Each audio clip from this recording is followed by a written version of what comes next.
শুনতে পাচ্ছেন? আবারও চলে এসেছে ভূতের। আসসালামু আলাইকুম। আশা করি সালামের উত্তরটা দিবেন। আজকে আমি কোনো রকমের কথা না বাড়িয়ে চলে যাচ্ছি মূল ঘটনায়। আজকে আপনাদের মাঝে যে ঘটনাটি শেয়ার করতে যাচ্ছি, সে ঘটনাটির ঘটনাস্থল হচ্ছে কিশোরগঞ্জ জেলার পোলেরঘাট নামক একটি বাজার।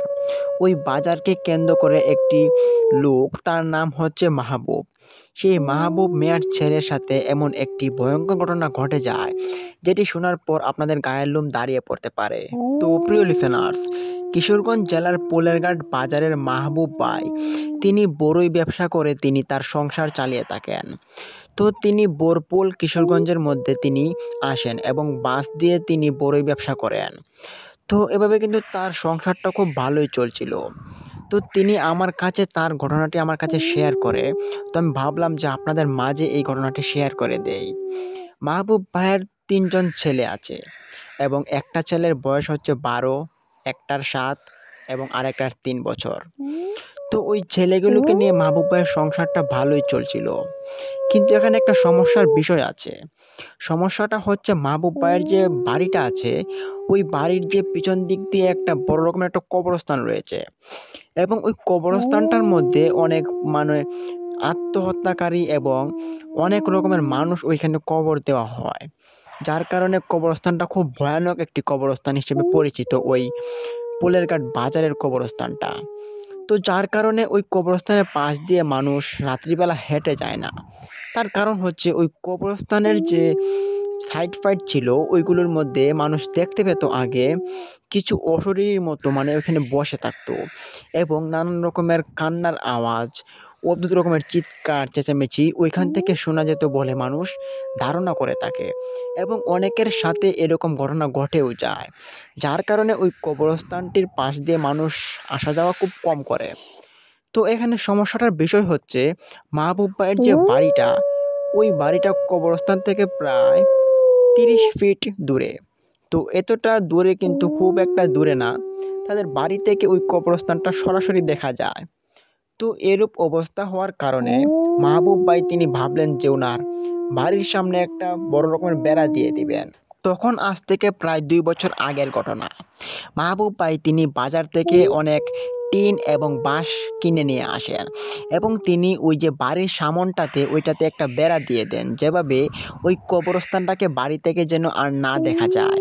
কেননা মাহবুব ভাই এবং তাদের পরিবারের লোকজন ওই কবরস্থানের মধ্যে কিছু অশরীরী আত্মা এবং অতৃপ্তি আত্মার পরিলক্ষিত তারা দেখতে পেরেছেন, যার কারণে তারা অনেকটা ভয় পায় ওই কবরস্থানটার দিকে তাকাতে। তো মাহবুব ভাইয়ের যখন একটা ছোট বাচ্চা হলো, তখন তার বয়স ছিল ১ বছর।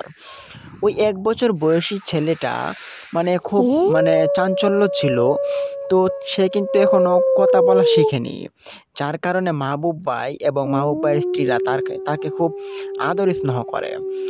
আর বলে রাখা ভালো যে মাহবুব ভাইয়ের যে একটা ছোট ভাই ছিল, ওই ভাইটা কিন্তু এক প্রকারের আত্মহত্যা করে মারা যায়। সে বিষ পান করে এবং বিষ পান করার পর সে মারা যায়। তার অদ্ভুত মৃত্যুতে তাদের বাড়িতেও একটা শোকের ছায়া নেমে আসে এবং মাহবুব ভাইয়ের যে ছোট ভাইটা ছিল তাকেও কিন্তু ওই কবরস্থানে দাফন দেওয়া হয়। তো এখানে কিন্তু একটা ভাববার বিষয় যে ওই কবরস্থানে কিন্তু অনেক রকমের অতৃপ্ত আত্মা এবং অশরীরী ওইখানে থাকার কথা। কেননা এখানে অনেক রকমের আত্মহত্যাকারীদের লাশ ওইখানে পুঁতে দেওয়া হয়েছে, তাদেরকে দাফন দেওয়া হয়েছে। তো যাই হোক, খুব সুখ শান্তিতে চলছিল মাহবুব ভাইয়ের চলাফেরা। তো একদিন মাহবুব ভাইয়ের ছেলে যখন ১ বছর বয়স হয়েছিল, ওই ছেলেটাকে নিয়ে তিনি ভাবলেন যে তার খালা বাসায় বেড়াতে যাবে। সেটা ভাবার পর তিনি মাহবুব ভাই ওই ছোট ছেলেটাকে নিয়ে নেন কোলে করে এবং ওই খালা বাসায় রওনা দেন। তখন মাহবুব ভাইয়ের স্ত্রীকেও সাথে নিয়ে নেন। তখন তারা ৩ জন ওইখানে যাচ্ছিল তাদের খালা বাড়িতে। তো যেতে, যেতে যখন তারা ওই কবরস্থানের পাশটাতে চলে আসে, ওই কবরস্থানটা কিন্তু ছিল অনেকটা বড় টাইপের। তো অনেকটা বড় কবরস্থান হওয়াতে তাদেরকে পুরোটা ঘুরে তারপর যেতে হলো।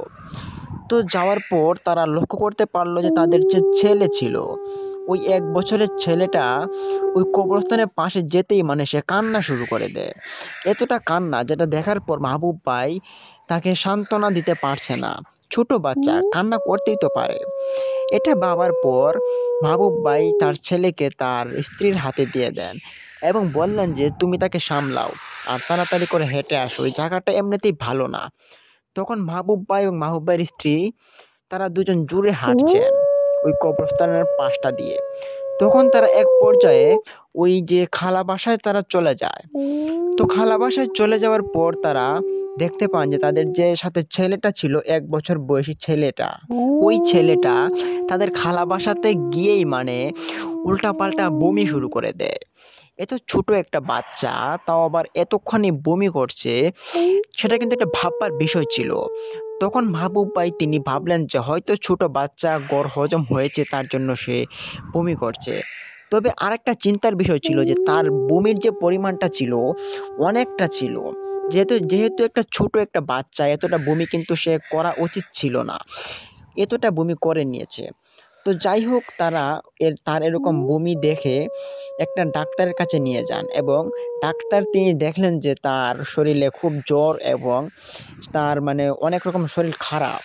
তো এটা দেখার পর তিনি অনেকটা ওষুধ দেন এবং তারা এই যে সিরাপ ছিল ওই সিরাপগুলো দেন মাহবুব ভাইকে। তখন মাহবুব ভাই এবং মাহবুব ভাইয়ের স্ত্রী তারা রাত্রে প্রায় ১০টার দিকে আবার বাড়ির দিকে রওনা দেন এবং বাড়ির দিকে আসছেন তারা। কিন্তু তখন যদি তারা জানতো যে আজকে রাত্রিবেলা ওইখানে খালা বাসায় বেড়াতে যাওয়াটা তাদের কাল হয়ে দাঁড়াবে, মাহবুব ভাই কি কোনোদিন ওই জায়গা দিয়ে যেত? তো যাই হোক তাদের ভাগ্যে এরকমটা লেখা ছিল। তখন তারা মাহবুব ভাই এবং মাহবুব ভাইয়ের স্ত্রী তারা বাড়িতে চলে আসেন এবং আসার পর তিনি দেখতে পান যে মাহবুব ভাইয়ের যে স্ত্রী ছিল তিনি অনেকটা অসুস্থ হয়ে পড়েন এবং এতটাই অসুস্থ যেটা মানে সারবার মতো না। রাত্রিবেলা এত অসুস্থ, এখন কোনো ডাক্তারের কাছেও নিয়ে যাওয়া মানে যাবে না। যেহেতু রাত্রিবেলা কোনো ফার্মেসিও খোলা পাওয়া যাবে না এবং পোলের ঘাট বাজার থেকে হাসপাতাল অনেকটা দূরে। যার কারণে মাহবুব ভাই বললেন যে কালকে সকালবেলা নিয়ে যাবেন। কিন্তু রাত্রিবেলাতে উনার স্ত্রীর যে এরকম একটা অবস্থা হয়ে যাবে সেটা তিনি কল্পনা করতে পারেননি। তখন তারা সবাই ঘুমিয়ে পড়েন। কিন্তু মাহবুব ভাইয়ের স্ত্রীর কোনো শোকে ঘুম আসে না। তিনি শুধু চিল্লাতে থাকেন। উনার চিৎকার চেঁচামেচি শোনার পর মাহবুব ভাইও মানে ঘুমাননি। তখন তারা দেখতে পারলেন যে তাদের যে সাথে ছোট ছেলেটা ছিল ১ বছর বয়সী ছেলেটা, ওই ছেলেটার চোখ মানে লাল হয়ে যাচ্ছে এবং তার মানে অদ্ভুত রকমের কাণ্ডকলাপ তার মধ্যে বিদ্যমান হচ্ছে। যেটা দেখার পর মাহবুব ভাইরা খুব চিন্তিত হলেন এবং ভাবলেন যে ছেলেটার কি হলো হঠাৎ করে? খুব ভয় লাগছে ছেলেটাকে দেখার পর। তখন মাহবুব ভাইয়ের স্ত্রী মানে ভয় পেয়ে ওই ছেলেটাকে আর কোলে নেন না। তখন মাহবুব ভাই বললেন যে, "ছেলেকে কোলে নাও না কেন?" তখন মাহবুব ভাই ওই বাচ্চাটাকে হাতে নেন। হাতে নেওয়ার পর দেখতে পান যে বাচ্চাটার শরীর এতটা গরম হয়ে গিয়েছে, যে গরমটা কিনা একজন সুস্থ মানুষের যদি থাকে, তাহলে সুস্থ মানুষটার শরীর পুড়ে যেতে পারে। তো মাহবুব ভাই যখন ছেলেটাকে দেখতে পান যে শরীর এরকম গরম হয়ে আছে, তখন তিনি ছেলেটাকে আবার বিছানাতে তাত করে ফেলে দেন। ফেলে দেওয়ার পর তিনি বললেন যে, "সর্বনাশ! ছেলের তো খুব জ্বর উঠেছে। এই জ্বরের মধ্যে ছেলেকে এইখানে এভাবে শুয়ে রাখা ঠিক হবে না। তাড়াতাড়ি ছেলের কিছু সেবা যত্ন করো।" তখন মাহবুব ভাইয়ের স্ত্রীর মানে শরীরটা দুর্বল হয়ে যাচ্ছিল। তিনি পারছেন না উঠে দাঁড়াতে।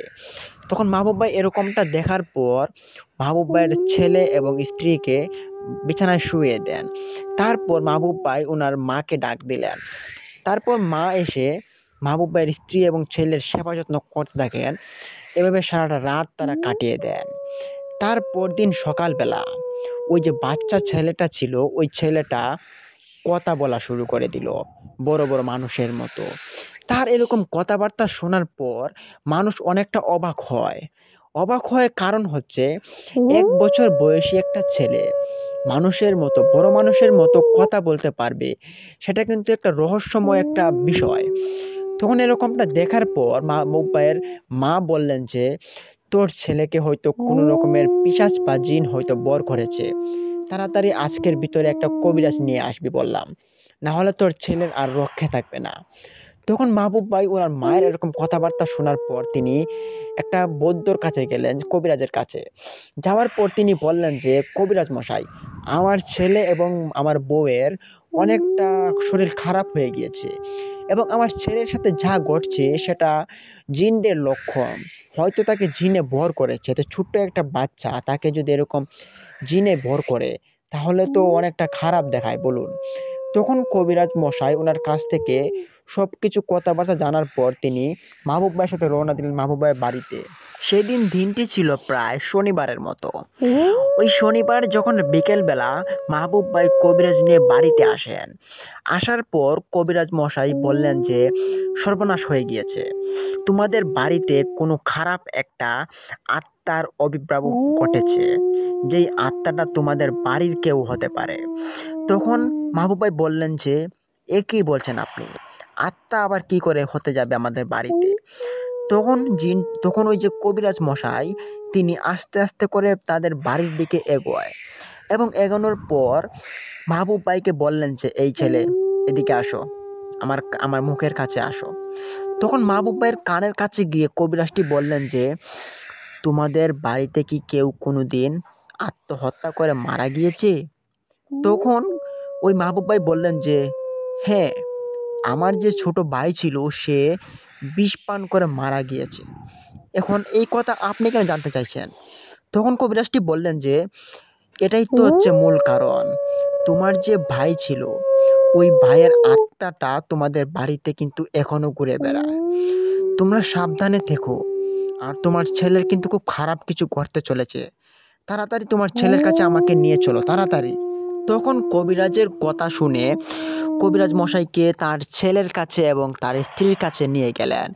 যাওয়ার পর দেখতে পেলেন যে তার স্ত্রী মাটিতে গড়াগড়ি শুরু করছে এবং অপরদিকে তার যে ছোট বাচ্চাটা ছিল ১ বছর বয়সী, সে বড় মানুষের মতো টাস টাস করে কথা বলছে। এরূপ কথাবার্তা শোনার পর কবিরাজ মশাই তিনি চিন্তিত হলেন এবং বললেন যে খুব খারাপ ঘটনা ঘটতে চলেছে তোমাদের সাথে। তাড়াতাড়ি এখানে একটা পাটি বিছাও। তখন কথা অনুযায়ী ওইখানে মাহবুব ভাই একটা পাটি বিছিয়ে দেন তাদের ঘরের ভিতরে। তারপর কবিরাজ মশাই তিনি ঝাড়ফুঁক করতে থাকেন। ঝাড়তে ঝাড়তে তিনি অনেকটা ক্লান্ত হয়ে পড়েন। তখন ওই কবিরাজ মশাইটি মাহবুব ভাইকে বললেন যে আমাকে ১ গ্লাস পানি নিয়ে আসো। তখন ওই পানির মধ্যে কবিরাজ মশাই কিছু একটা মন্ত্র পাঠ করলেন। তারপর ওই পানিটাকে মাহবুব ভাইয়ের যে ছেলে এবং স্ত্রী ছিলেন ওই তাদের যে মাথার উপরে আস্তে আস্তে করে ছিটিয়ে দিলেন। তারপর দেখা গেল যে মাহবুব ভাইয়ের যে ছোট ছেলেটা ছিল ওই ছেলেটার রংটা একটু পরিবর্তন হয়েছে। আগের থেকে অনেকটা স্বাভাবিক হয়েছে এবং তার যে স্ত্রী ছিল তারও খুব জ্বালাতন কমেছে। তখন এরকমটা দেখার পর মাহবুব ভাই একটু স্বস্তির নিঃশ্বাস ফেললেন এবং ওই কবিরাজটি বাড়িতে চলে গেলেন। তো বাড়িতে চলে যাওয়ার পর সবকিছু ঠিকঠাক চলছিল। তো কি ভাবছেন? ঘটনা কি এখানে শেষ হয়ে গিয়েছে? না, ঘটনা যে আরো অনেক কিছু ঘটার বাকি আছে। সেটা শুনতে থাকুন, বুঝতে পারবেন। সেদিন থেকে প্রায় ১ সপ্তাহ চলে যায় এবং ১ সপ্তাহ চলে যাওয়ার পর দিন যখন শনিবার আবার উদয় হয়, ওই শনিবার সকালবেলা মাহবুব ভাই তিনি লক্ষ্য করতে পারলেন যে উনার ছেলের আবারও আগের মতো শরীরটা গরম হয়ে আছে। এতটা গরম যে কোলে নেওয়া যাচ্ছে না। তখন মাহবুব ভাই তার মাকে বলল যে ছেলের শরীর তো আগের মতো আবারও গরম হয়ে গিয়েছে, কি করব? তখন তার মা বললেন যে ঠিক হয়ে যাবে মনে হয়, দেখ কিছুক্ষণ অপেক্ষা করে এবং ওষুধ পানি নিয়ে আয়। তখন সেদিন এভাবে কিন্তু রাত হয়ে যায় এবং রাত হয়ে যাওয়ার পর সবাই ঘুমিয়ে পড়ে। ঘুমানোর পর মাহবুব ভাই তিনি শুনতে পান যে যখন রাত্রি প্রায় ৩টা বেজে যায় তখন তিনি শুনতে পান ঘরের ভিতরে কেউ একজন আওয়াজ করছে এবং আওয়াজ করে বলছে যে আমাকে মেরেছিস তোরা, তোদেরকে আমি একটাকেও ছাড়বো না, সব কটাকে দেখে নেব, এক একটাকে ধরবো আর মেরে ফেলবো সব কটাকে, হা হা হা।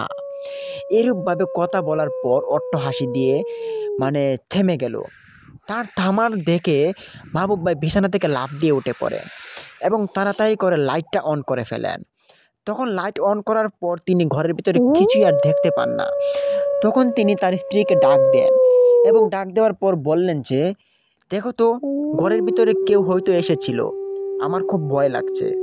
কেউ মনে হয় ঘরে এসে উল্টাপাল্টা কথা বলেছিল, হয়তো কোনো আত্মা বা অশরীরী আসেনি তো। তখন মাহবুব ভাইয়ের এরকম কথা শোনার পর মাহবুব ভাইয়ের স্ত্রী খুব ভয় পেয়ে যায় মাহবুব ভাইয়ের স্ত্রী একটু বোকা টাইপের ছিল, যার কারণে তিনি সরল হওয়াতে ভয়টা খুব বেশি পান। তখন তিনি চিৎকার শুরু করে দেন, এবং ওনার চিৎকার শোনার পর রাত্রি যখন 3টা বাজে, মানুষ অনেকক্ষণ এসে তাদের ঘরের সামনে ভিড় করে দিয়েছিল। তখন ওই মাহবুব ভাই যখন দরজাটা খুলে দেন, দরজা খোলার পর মানুষ তাদের ঘরের ভিতরে ঢুকে পড়ে এবং জিজ্ঞেস করলেন যে তোমাদের কি হয়েছে, চিৎকার চেঁচামেচি শুরু করেছে কেন?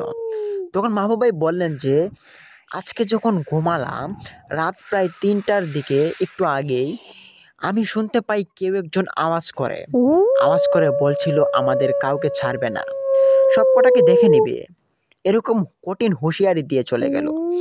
তখন মাহবুব ভাইয়ের এরকম কথাবার্তা শোনার পর মাহবুব ভাইকে পাগলের আখ্যা দিলেন সবাই। বললেন যে সে পাগল হয়ে গিয়েছে, স্বপ্নে হয়তো কি না কি দেখেছে, সে বলছে এটা নাকি বাস্তবে ঘটেছে। এটা বলার পর সব মানুষগুলো চলে যান, এবং মাহবুব ভাই তিনি চিন্তায় পড়ে থাকেন। ওনার ওই দিন রাতের ঘুমটা হারাম হয়ে গিয়েছিলেন, এবং তিনি ওই রাতে কিন্তু ঘুমাননি। পরদিন যখন রবিবার চলে আসে, ওই রবিবার বেলা রাত্রিবেলা ঠিক আবার আগের দিনের মতো ঘটনা ঘটে যায়। রাত্রিবেলা কেউ নাকে ফিস ফিস করে বলতে থাকেন যে একটা কেউ ছাড়বো না, সব কটাকে দেখে নেব, সব কটাকে মেরে ফেলবো। আমার সাথে ফাজলামো করে তোরে ভেবেছিস কি পার পেয়ে যাবি? একটা কেউ ছাড়বো না। এরূপ কথাবার্তা শোনার পর কারই বা মন ঠিক থাকে? তো যাই হোক, মাহবুব ভাই কিন্তু দ্বিতীয় দিনও এরকমভাবে ভয় পান, এবং দ্বিতীয় দিনের ঘুমটাও তোনার ভেঙে পড়ে। তখন তৃতীয় দিন যখন সোমবার চলে আসলো, ওই সোমবার রাত্রিবেলা ওনাকে আর একটা গুরুত্বপূর্ণ কথা বলেছিল ফিস ফিস করে কানের কাছে এসে। তখন কথাটা ছিল যে এই মাহবুব, তোকে তো আমি কিছু করব না, তোর ছেলেকে আমি দেখে নেব, তোর ছেলেকে মেরে ফেলবো, দেখি তুই কি করতে পারিস। তখন এরকম কথাবার্তা শোনার পর মাহবুব ভাই, ঘুম তো ছিলেন না তিনি, এরকম অবয়বের কথাটা শোনার পর তিনি আবারও আগের দিনের মতো লাইটটা অন করে দেন। তখন লাইট অন করার পর তিনি দেখতে পান ওনার পাশে যে তার 1 বছর বয়সী ছেলেটা, ওই ছেলেটার বিছানায় নেই। তখন ওই অবস্থাটা দেখার পর মাহবুব ভাই চিৎকার শুরু করে দেন, এবং ওনার চিৎকার শোনার পর ওনার স্ত্রী এবং উঠে পড়েন, ওনার মা সহ তাদের বাড়ির পাশে যে লোকগুলো ছিল সবাই চলে আসেন তাদের বাড়িতে। আসার পর দেখতে পান যে মাহবুব ভাইয়ের ছোট ছেলে, 1 বছর বয়সী ছেলেটা, সে পাশে নেই। তখন মানুষ জিজ্ঞেস করলে তিনি বলেন যে আমাকে আজকেও কেউ একজন ফিস ফিস করে বলল যে আমার ছেলেকে নাকি সে ছাড়বে না, সে আমাকেও দেখে নিবে। তখন এরকম কথাবার্তা শোনার পর সবার আর বুঝতে বাকি রইল না। সবাই তখন বুঝতে পেরে গিয়েছিল যে হয়তো কোনো আত্মা বা অবয়বের আবির্ভাব ঘটেছে তাদের ঘরের মধ্যে। তখন তারা বলছিলেন যে হায় হায় সর্বনাশ, তোমার ছেলের এ কি হয়ে গেল? তোমার ছেলেকে তাড়াতাড়ি খুঁজে বের করো, দেখো হয়তো বাইরে কোথাও পড়ে আছে, কিংবা ঘরের কাঠের নিচে, চৌকাঠের নিচে, সবাই খুঁজতে থাকো।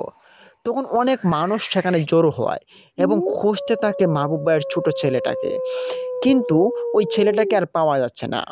খুঁজতে খুঁজতে যখন প্রায় ফজরের আজান পড়ে যায়, তখন সবাই ক্লান্ত হয়ে যায় এবং ভাবলেন যে ছেলেটাকে হয়তো পিশাচে নিয়ে চলে গিয়েছে।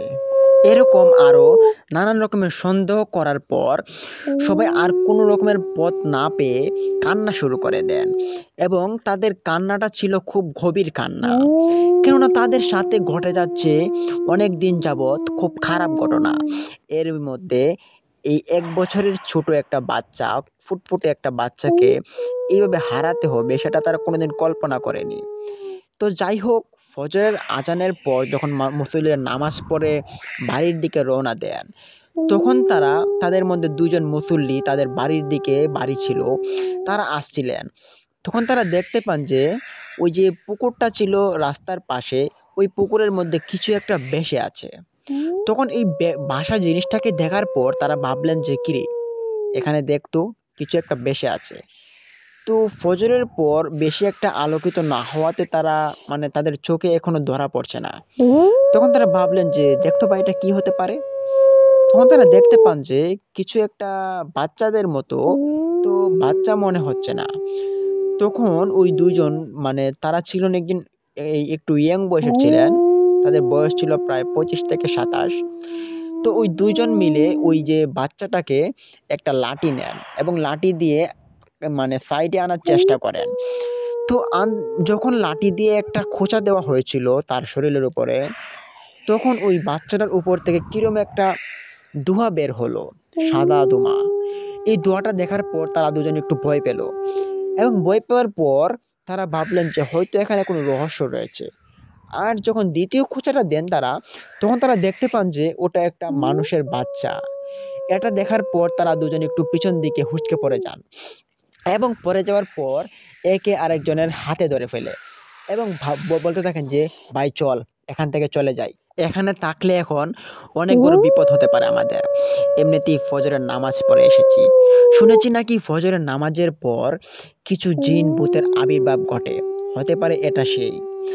তখন সাথে থাকা আরেকজন ব্যক্তি তিনি বলে উঠলেন যে আরে ভাই, আমরা এখন নামাজ পড়ে এসেছি, আমাদেরকে কোনো জিন পেতনি ভর করতে পারবে না, তাড়াতাড়ি চল, এটা হয়তো কারো বাচ্চা হতে পারে, তাড়াতাড়ি তাকে তুলতে হবে।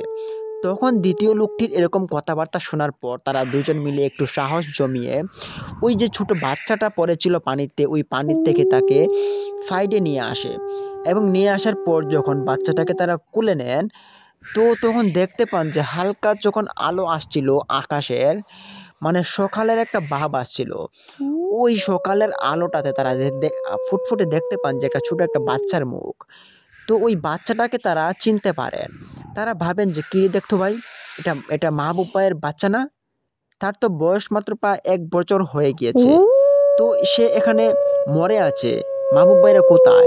তাদের কি কোনো কাণ্ডজ্ঞান নেই নাকি? তখন ওই ২ জন ছেলে ওই ছোট বাচ্চাটাকে নিয়ে মাহবুব ভাইয়ের বাড়িতে দৌড়ে আসেন এবং আসার পর তারা মাহবুব ভাইকে ডাকতে থাকেন জোরে জোরে, মাহবুব ভাই, ও মাহবুব ভাই, তাড়াতাড়ি দেখে যাও তোমার ছেলের কি অবস্থা হয়েছে। তখন মাহবুব ভাই এরকম কথাবার্তা শোনার পর তিনি দৌড় দিয়ে বাড়ি থেকে বের হয়ে যান, সাথে যত মানুষ ছিল সবাই বের হয়ে যান বাড়ি থেকে। তখন তারা দেখতে পান যে নামাজ পড়ে আসা ২ যুবকের হাতে মাহবুব ভাইয়ের ছোট বাচ্চাটার মৃতদেহ পড়ে আছে। এটা দেখার পর ওই বাচ্চাটার মা দৌড় দিয়ে ওই ছেলেটাকে হাতে নিয়ে নেন এবং হাতে নেওয়ার পর তিনি কান্না করা শুরু করে দেন এবং সাথে মাহবুব ভাইয়েরও কান্না চলছে এবং সাথে যত মানুষ ছিল সবারই কান্না চলছে। কেননা ওই যে বাচ্চাটার মৃত্যুটা কিন্তু একটা রহস্যকর মৃত্যু হয়ে দাঁড়িয়েছে। তারপর ওই বাচ্চাটাকে দাফন-কাফন করে দেওয়া হয়। তো দাফন-কাফন করে দেওয়ার পর কিন্তু ঘটনাটা এখানে শেষ হয়ে গেলে পারত। তবে না। ওই যে ঘটনাটা, ওই ঘটনাটা কিন্তু আরো অনেকটা বাকি রয়েছে ইতিহাসটা। তো যখন ওই বাচ্চাটাকে দাফন দেওয়া হয়, দাফন দেওয়ার পর আবার চলছিল ১ সপ্তাহ, ৭ দিন, ৮ দিন, প্রায় ১০ দিনের মতো চলে যায়। এবং তখনই ওই যে অবয়বটা ছিল, ওই অবয়বটা মাহবুব ভাইকে আবারও কিছু একটা সংকেত দেয় রাত্রিবেলা। তখন এরকম সংকেত পাওয়ার পর মাহবুব ভাইয়ের জীবনটা অতিষ্ঠ হয়ে যাচ্ছিল। তিনি ভাবছেন যে কি করব? বেঁচে থাকতে ইচ্ছে করছে না। মরে যেতে পারলে ভালো হতো। তখন মাহবুব ভাইয়ের যে ব্যবসা ছিল বড়ইয়ের, ওই ব্যবসাটাও তিনি ছেড়ে দেন। কেননা তার পরিস্থিতিটা খুব খারাপ চলছিল তখন। তিনি ব্যবসা করেন না, কিছু কাজ-কাম করেন না। শুধু খালি ওই রাত্রিবেলার কথাগুলো উনার কানে ভেসে আসে এবং উনার যে ছোট একটা বাচ্চা মারা গিয়েছে সেই শোকের কারণে তিনি এখনো ভোগান্বিত। তো যাই হোক, পরদিন যখন আবারও ১ সপ্তাহ পর ঘনিয়ে আসে, রাত্রিবেলা যখন মাহবুব ভাইকে আবারও একই সংকেত পান যে উনার পরিবারের কাউকে ছাড়বে না, তখন এটা শোনার পর মাহবুব ভাই আরো চিন্তিত হন। তখন পরদিন সকালবেলা তিনি আরেকটা কবিরাজ বাড়িতে নিয়ে আসেন ডেকে। বাড়িতে নিয়ে আসার পর তিনি সবকিছু খুলে বললেন। তারপর ওই কবিরাজটি ৪ টা তাবিজ দিলেন এবং ৪ টা তাবিজকে বললেন যে ঘরের ৪ কোণে ৪ টা তাবিজ পুঁতে রাখো, ভালো হবে। আর ওই তাবিজগুলো যতদিন থাকবে ততদিন তোমার ঘরের ভিতরে কোনো কালো পিশাচ আসতে পারবে না। তখন ওই কবিরাজের কথা অনুযায়ী মাহবুব ভাই ৪ কোণায় ঘরের ৪ টা তাবিজ পুঁতে দেন এবং পুঁতে দেওয়ার পর তিনি ২-৩ দিন যাবৎ কিছু আশা লক্ষ্য করতে পারেননি। আর ওই সংকেতটাও উনাকে আর কেউ এসে দিচ্ছে না। তখন এটা দেখার পর মাহবুব ভাই বললেন যে হয়তো তাবিজটা কাজ করেছে। তো তারপর যখন ৪-৫ দিন এভাবে চলে যায়, তো রাত্রিবেলা মাহবুব ভাইয়ের স্ত্রী তিনি বাইরে যাবেন বাথরুমে। ওই মাহবুব ভাইয়ের স্ত্রী যখন বাথরুমে বের হন, তখন ঘর থেকে বের হয় প্রায় 11:30টার দিকে। ওই 11:30টার সময় মাহবুব ভাইয়ের স্ত্রী বরাবরের মতোই কাউকে না বলেই তিনি ঘর থেকে বের হন বাথরুমে যাওয়ার উদ্দেশ্যে। তখন মাহবুব ভাইয়ের স্ত্রী বাথরুম করেন। করার পর তিনি ঘরে ফেরার উদ্দেশ্যে আবার রওনা দেন। তখন মাহবুব ভাইয়ের যে বাথরুমটা ছিল, ওই বাথরুমটা ছিল ঘর থেকে প্রায় 20 ফিট দূরে। তখন ওই দূরটা হওয়ার কারণে মাহবুব ভাইয়ের স্ত্রী আস্তে আস্তে করে ঘরের দিকে এগোচ্ছিলেন। তখন মাহবুব ভাইয়ের স্ত্রীকে পিছন দিক থেকে কেউ একটু ধাক্কা দিয়ে ফেলে দেয় এবং মাহবুব ভাইয়ের স্ত্রী একটা চিৎকার দেন। এক চিৎকার দিয়ে তিনি মাটিতে লুটিয়ে পড়ে। তখন ঘরে থাকা মাহবুব ভাই শুনতে পান ওনার স্ত্রীর জোরে একটা আওয়াজ। ওই আওয়াজটা শোনার পর মাহবুব ভাই ঘর থেকে দৌড় দিয়ে বের হয়ে যান। সাথে মাহবুব ভাইয়ের স্ত্রীও বের হয়ে যান এবং সাথে মাহবুব ভাইয়ের বড় ছেলে ছিল, তার বয়সটা ছিল প্রায় 8 থেকে 10, সেও বেরিয়ে যায়। তখন তারা সবাই মিলে দেখতে পান যে মাহবুব ভাইয়ের স্ত্রী মাটিতে পড়ে আছেন এবং ওনার যে পিঠ ছিল, ওই পিঠের কাপড়টা ছিল ছেঁড়া, মানে ছেঁড়া হয়ে গিয়েছে। কেউ একজন তাকে জোরে একটা খামচা দেয় পিঠের মধ্যে। তো খামচাটা খুব ভয়ানক খামচা ছিল। তখন এরকম অবস্থা দেখার পর মাহবুব ভাইয়ের স্ত্রীকে আবার ঘরে নিয়ে আসা হয়। তখন মাহবুব ভাইয়ের স্ত্রীর জন্য ডাক্তার ডাকা হয়। বাড়ির পাশে একটা ফার্মেসি ছিল, ওই ফার্মেসি থেকে ওই ডক্টরটাকে ডাক দেওয়া হয়। তখন ওই ফার্মেসির ডক্টরটা ফার্মেসি বন্ধ করে দিবেন, এই মুহূর্তে তিনি মাহবুব ভাইয়ের বাড়িতে আসেন এবং আসার পর তিনি দেখতে পান যে মাহবুব ভাইয়ের স্ত্রীর যে পিঠটা রয়েছে, ওই পিঠের মধ্যে 5 আঙ্গুলের দাগ এবং ওই দাগের যে নিচের অংশটা, সেটার মধ্যে নখের 5টা আঁচড়, আর তারই মধ্যে তিনি অজ্ঞান হয়ে আছেন। এরকমটা দেখার পর ডাক্তার তিনি ভাবলেন যে দেখি আগে ওনার স্ত্রী কি বেঁচে আছেন কিনা। তখন হাতের পালসটা চেক করেন, চেক করার পর দেখতে পান যে না, তিনি বেঁচে আছেন, তবে অজ্ঞান হয়ে গিয়েছেন। আর পিঠের মধ্যে এতটা হোঁচট পেয়েছেন, যেটা কোনো স্বাভাবিক হোঁচট না। ডাক্তার তখন তিনি বললেন যে আপনার স্ত্রীর যে পিঠের মধ্যে যে আঁচড়টা, এটা কোনো স্বাভাবিক আঁচড় না। দেখুন, খুব ভয়ঙ্কর একটা আঁচড়। কোনো মানুষের দ্বারা এরকম আঁচড় দেওয়া কোনোভাবে সম্ভব না। তারপর ডাক্তার এরকম কথাবার্তা বলার পর তিনি মাহবুব ভাইয়ের স্ত্রীকে কিছু ইঞ্জেকশন দেন এবং কিছু ওষুধ দেন। সেই ওষুধগুলো ফার্মেসি থেকে তিনি পরবর্তীতে নিয়ে এসে তাদের বাড়িতে দিয়ে যান। তখন মাহবুব ভাই তিনি চিন্তায় ভেঙে পড়েন। তিনি ভাবতে থাকেন, যদি এরকমটা চলতে থাকে তাহলে তো আমাদের বংশটা নির্বংশ হয়ে যাবে। আর কেই বা হতে পারে, কোন কালো জাদুর আঁচড় পড়েছে আমাদের পরিবারের উপরে, কোন পিশাচেই বা আমাদের পরিবারকে এভাবে ধ্বংস করতে চাচ্ছে, কিছুই বুঝছি না। তখন মাহবুব ভাই তিনি ভাবলেন যে আরেকটা ভালো কবিরাজ নিয়ে আসবেন।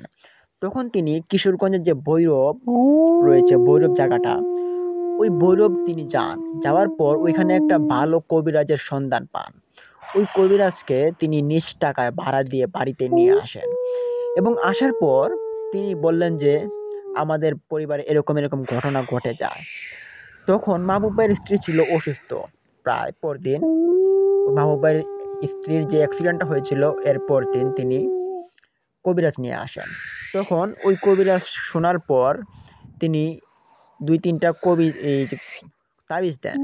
ওই তাবিজগুলো বললেন যে সবগুলো তোমাদের শরীরে, এক একটার শরীরে এক একটা পরিয়ে দাও। তখন মাহবুব ভাই যতগুলো মানুষ ছিল তাদের পরিবারের সবগুলো তাবিজ একটা একটা করে নেন ওই কবিরাজ থেকে। তারপর প্রত্যেকের হাতের মধ্যে একটা করে তাবিজ বেঁধে দেন। ওই তাবিজগুলো থাকার পর মাহবুব ভাই আর কোনোদিন এরকমটা লক্ষ্য করতে পারেননি। তো তারপর আস্তে আস্তে করে মাহবুব ভাইয়ের স্ত্রী সুস্থ হয়ে পড়েন। আর এরপর থেকে মাহবুব ভাইদের সাথে এরকম খারাপ দুর্ঘটনা আর কোনোদিন ঘটে যায়নি। তো প্রিয় লিসেনার্স, আজকের ঘটনাটা এটাই ছিল। তো ঘটনাটি ভালো লাগলে একটি লাইক করে চ্যানেলটিকে সাবস্ক্রাইব করে রাখতে ভুলবেন না এবং পাশের বেল আইকনটি অন করুন। আর প্রিয় লিসেনার্স, অবশ্যই মাহবুব ভাইয়ের পরিবারটার জন্য আপনারাও দোয়া করবেন, কেননা মাহবুব ভাই একটা পেরেশানির মধ্যে ভুগছেন। ওনার এরকম পেরেশানি যাতে দূর হয়ে যায়, উনি যাতে ভালোভাবে থাকতে পারে।